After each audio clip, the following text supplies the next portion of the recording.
أول لما تسمع إدارة البحث والتطوير R&D، ناس بتتخيل لابوراتوري ومعامل وتجارب، وناس تانية بتقولك إحنا شركة مش محتاجة ده. الحقيقة R&D هي عقل الشركة اللي بيفكر لقدام، هي اللي بتطور المنتجات، تدرس السوق، اسبق المنافسين، أو حتى تنقل الشركة نقلة جديدة.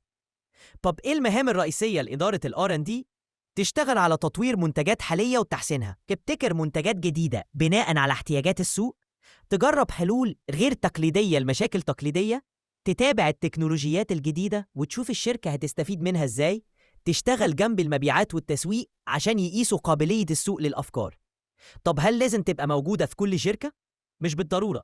R&D بتبقى أساسية في شركات التصنيع، التكنولوجيا، الدواء، ال FMCG، المنتجات الهندسية، لكن في شركات تانية ممكن تعتمد على البرودكت ديفلوبمنت تيم بدل R&D. المفروض بتريبورت لمين؟ أغلب الشركات الكبيرة R&D بتريبورت للتشيف انوفيشن اوفيسر أو هيد اوف استراتيجي، وفي شركات تانية بتخليها تحت CEO مباشرة لو الدور استراتيجي بزيادة. المهم ما تبقاش ملطشة بين الإدارات، لازم تبقى جهة مستقلة بفكر، ليها ميزانية وليها خطة. طب إيه اللي لازم يتوفر لها عشان تنجح؟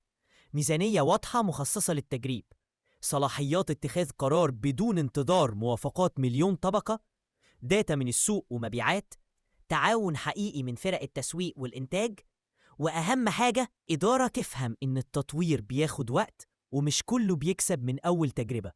الخلاصة، إدارة ال R&D مش رفاهية، دي استثمار عشان الشركة ما تننش والمنافسين يسبقوها. ولو بتشتغل في شركة بتقيس النجاح بحققت تارجت ولا لأ، يبقى R&D هتدفن أول ما تقترح فكرة جديدة.